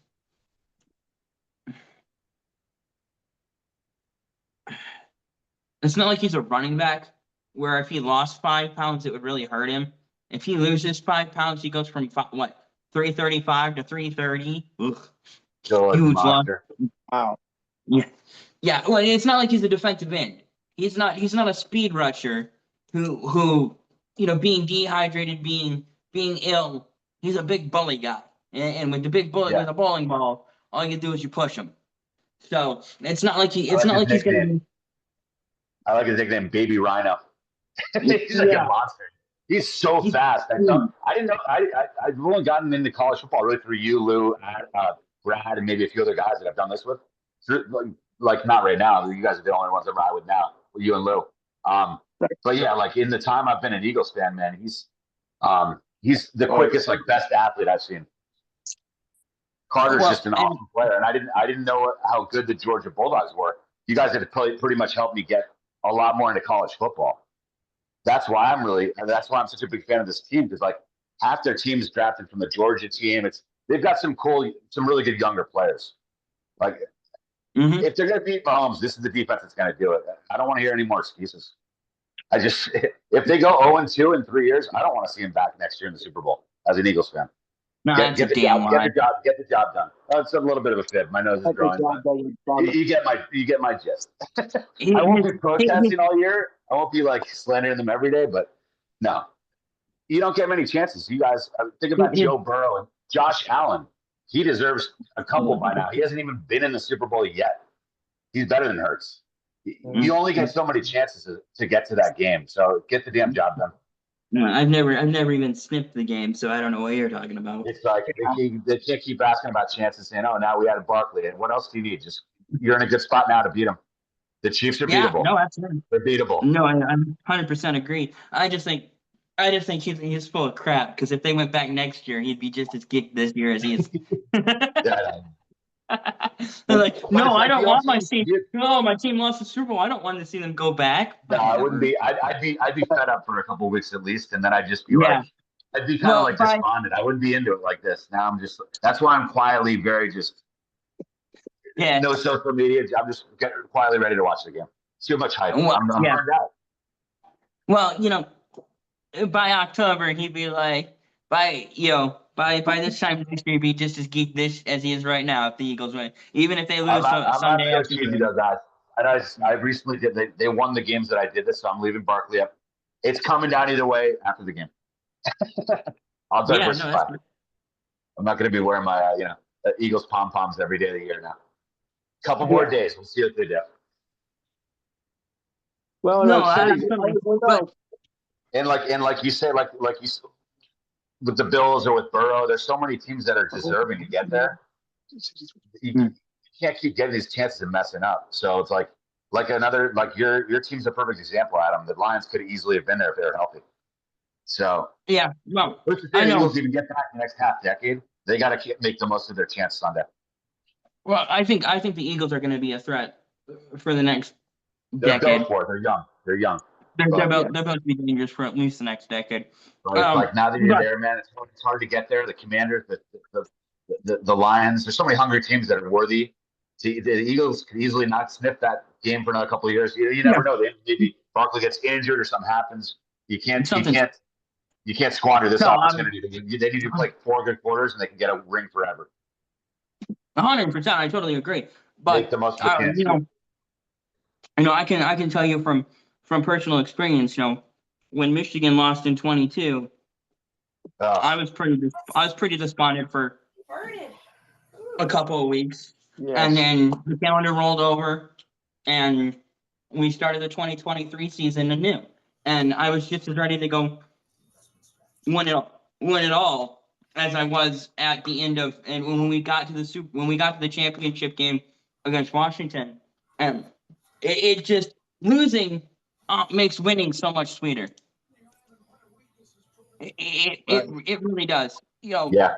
Like obviously you can attest to that too. If they were to win Sunday, it would cleanse the palate of the loss from 2 years ago. Yeah, and it's with like Mahomes, and it's like the only other time they won it, and that came in my lifetime too, which was awesome. Was such an uphill climb. Everything had to go right. It was Foles against Brady, and I mean literally they were just the sack or the fumble. It's like the whole game I was expecting Brady to win it somehow. The next play, I was hoping there wasn't going to be a fumble, or every catch is so much pressure. So it's just like they got to just calm down somehow and just fight through that and just play their game. In the trenches, both lines are better. You got 2 awesome receivers. You got Barkley, one of the best runners ever. Like they have the number 1 D too. They got to somehow get it done here, because otherwise Mahomes could win 4 or 5. I don't know. The Lions next. I don't know. They're primed. They're primed to win this year. I think the problem for the league is that if they don't get them this year, Kansas City wins, they're just gonna get better. If Andy Reid, obviously Andy Reid, this could be Andy Reid's last game. Andy Reid's in his late 60s. He's done everything there is to do. And if he wins Sunday, he'll have one over Belichick. He'll be the first coach to win. Oh, I didn't realize that one. There's so much stats poured all over us these days with the media week. Yeah. I didn't know that one. Wow, that's all time. Yeah, interesting. He'll have the one thing that Belichick was never able to do: win 3 in a row. Jesus, no one ever said it would be easy, but yeah, the Chiefs are gunning for history. All-time history. Yeah, to three-peat. And I think I could see Andy Reid, if he three-peats, calling it right then and there. Yeah. And taking his double cheeseburgers. What else does he need to do? Top of the world. I mean, and it's not like he's a young guy. It's not like he's in his 50s. Yeah. It's not even he's in his mid to late 60s. He's been around the block. He's a bona fide Hall of Famer. Yeah. I could see this being Andy Reid's last game. Yeah, plus a three-peat. There's no bigger, better way to go out on. There's no higher a top to go out on. What else can you do? Go out in the pinnacle and call it a night. Go out into the sunset. It's ultimate coaching. Because he still has to do not to beat Belichick, but to do something Belichick never was able to do, right? To have one on Belichick, right? Because he'd still need to win 3 rings to pass Belichick. He need two more rings to tie, and then a 3rd ring to pass Belichick. I just don't see Andy Reid wanting to trying to coach that much longer. No, for something that seems unattainable. So I could see, 3 in a row doing something Belichick never did. The first 3-peat in the Super Bowl era, the first 3-peat since Lombardi's Packers in football. 3 in a row. That never did they? No. Well, the Packers won 5 in a row, 3 NFL championships and 2 Super Bowls. Okay, being back to the pre-Super Bowl era. Okay. Yeah. Going all the way back. Nobody's done in the Super Bowl era. Nope, nobody's done in the Super Bowl era. Belichick won a pair of back-to-backs. If I'm not mistaken. Or do they just have the one? Chuck Noll won back-to-back with the Steelers in the 70s. Did San Francisco win a pair one year? Yes.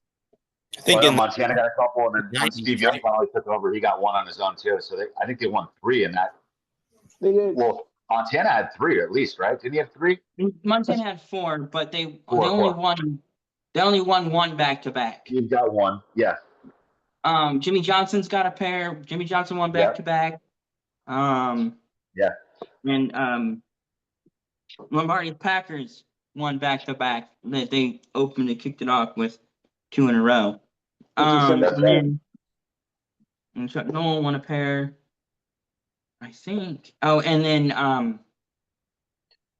4-3. Shanahan. Mike Shanahan. Denver. Oh, wait, right. Broncos win back-to-back. Yeah. Elway's Broncos. Mike Shanahan. They won a pair, and that's it. That's everybody.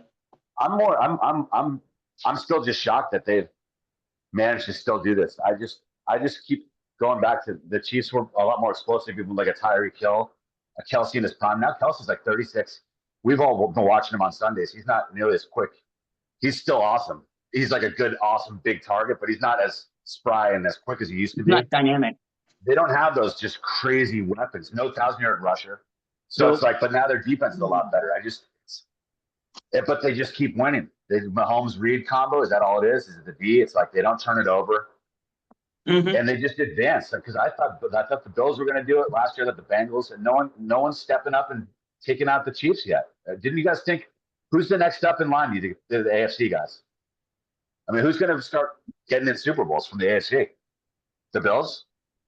I'm thinking they're ready. They're going to do it. Well, I think it's the field. Are you picking Kansas City or the field?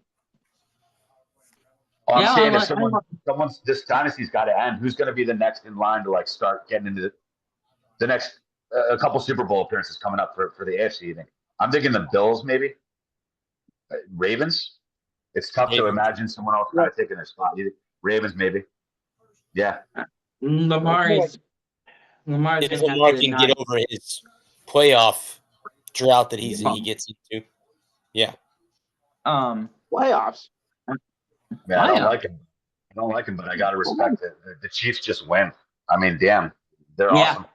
So now facing them, I'm not gonna know much, but no, you have to really almost play a perfect game. No turnovers. You gotta make a couple of incredible catches. We know the deal. The Eagles have to play A++, just like they did to have that last miracle against the Patriots. They have to play like a perfect game to win Sunday. It's gonna be tough as heck. I think it's possible. I think both teams have to play perfect. I think both teams are so close that if you don't get A+ ball from both, if one side brings B games brings their B game, Yeah. and the other side brings their A game, it's a romp. Yeah, and this is the thing. It's the Super Bowl, man. It's Yeah. the best team. It's the two best teams in the league, and Well, if Kansas City brings their B game and Philly brings their A game, then it's a Philly walk away. yeah. If Kansas City Possible. brings their A game and Yep. and Philly brings their B game, it's a Kansas City walk away. You've got to bring 110% on and play between the whistles. That's the big. That's the big thing. Yeah. I think Belichick was on the McAfee show earlier this week, and they were asking him about the Chiefs, his tenure in New England and how his teams got calls and he said, the what he did and what Andy Reid does and what Andy Reid is really good at is eliminating pre-snap penalties and post-snap penalties. If you limit the pre-snap and post-snap penalties, you can clean up the rest. Then the rest of them are just in the game penalties, things that can be overcome. But false starts, personal fouls, offsides, lining up incorrectly, illegal formations, illegal procedures, 12 men on the field, Discipline, coaching. Those, Every day in those practice, they know exactly what to do. They're confident. They don't have to, they're not confused in the huddle. Patrick, what route am I running? Xavier Worthy knows where he's going. Travis Kelce knows where to be. Patrick Mahomes knows who's going to be open. It's like they're just like they're used to excellence. It's a huge advantage they're coaching, which is critical in the Super Bowl. Murray Reid Mahomes, that combo, it's tough to beat. And they eliminate the pre-snap penalties. Yeah, no, you're right. And the they don't shoot themselves in the foot. They never shoot. They hardly ever shoot themselves. It's like you can't give them any room to breathe, or else they're going to come out. They're going to come out and beat you. And I don't mean to be a doomsday, but the Eagles are really good, but they gotta the coaching disparity. They got to play a lot better to win this game. I think, just to make sure they can win. Because if it's really close, Mahomes has taken that in the last second game. If it's down to the wire, I fear. Yeah, I think if the Eagles have anything. If the Eagles have a 6 or less point lead with a minute and a half left, lights out. You know what's coming. Mahomes finds a way, and that's the Disney ending that the NFL and everything. It's like, no, you've seen the movie before. And the problem is that in those closing minutes, in a close and late games, the Kansas City finds a way to make you make a mistake. Always. Whether it be a bad penalty or a bad spot, or a bad play call. Because the problem is going back to that Bills game, the Bills Chiefs game from 2 weeks ago now, is that the Bills didn't run a good offensive play. They left it up to the official to make a call on a spot. One call, down the stretch. Yeah, the play calling was conservative. You got to play for the win. You got to play bold and cocky, and you got to go for the jugular if you got a chance against the Chiefs. And a play that hadn't really been there all day, that quarterback off tackle left. The Chiefs had stuffed it 3 times, and they went back to it a 4th time. And in the most important play of the game, they left it up to the official to make a decision. They didn't make it clearly enough to get over the line to take it away from the official. And so those are those little things that Sirianni, Kellen Moore, Vance Joseph, they've got to get right Sunday afternoon. Sunday evening. No bullshit. No delay of games. Those are the worst. You can't because that's akin to like every play is magnified. You cannot have stupid plays against the Chiefs. It's got to play so smart. Get it to Sunday night. Wake me up. Give me the news. Just text me right after the game. I'm just going to shut off all social media. No. We'll do that. Won't miss my mouth much, but you'll be like, is Alex still around? Did the Eagles? Is someone going to tell him what happened? I'm too hyped up for it. Too much heartbreak in the past. Are you guys doing anything fun for the game? I'm going to be nice flat screen, just hyper focused. Yeah, you guys going out at all, doing anything cool? Nah, I'm just gonna chill here at the house. Nice. No. Like Bill Burr said, right? You don't need 1,000 people out. People are boycotting it. Do you guys want to call it a show right there? All right. Sounds good to me. Good. Yeah. Go ahead and talk about your show. All right. Well, it is the Super Bowl pregame show. No, not that one. Our Super Bowl pregame show. My 8th one, exactly. Oh, my. We'll also recap a little of that so-called Pro Bowl. What do you want to call it these days? I don't know what to call it, to be honest with you. Flag pickup. Yeah. Of course, also recap the NFL Honors Awards, the NBA the trade deadline. That might take 2 shows, so I'll do the best I can for this week, and then next week we'll probably do the others. I want to get a take on the Nations 4 tournament, which starts on Wednesday. That's in place of the All-Star game this year, so just want to keep in mind of that. And any MLB news, which is happening, of course. And, of course, our regular features, the ridiculous sign of the week, your thoughts and comments this week in sports history, and the feel-good story of the week. So if you got time, call 512-543-4662 from 4 to 6 p.m. Eastern Time. Don't forget, we're also on YouTube. Go to YouTube and type in theenhancedsportshow.com, and you'll be there. But remember, go to YouTube first before you do anything else. Cool beans. All right. Well, we'll be back here next week to talk about the big game on Sunday. I will be attending USF's first official lacrosse game tomorrow night in Tampa. I'm gonna do a live on probably on Twitter or X or whatever it's called after the game is over to kind of do that, kind of give you guys a recap. But yeah, I'll be doing that tomorrow night. Before we go, I want to thank the men and women of our armed services and our first responders. Thank you so much for what you guys do. Thank you, these 3 guys, for making this day so much fun.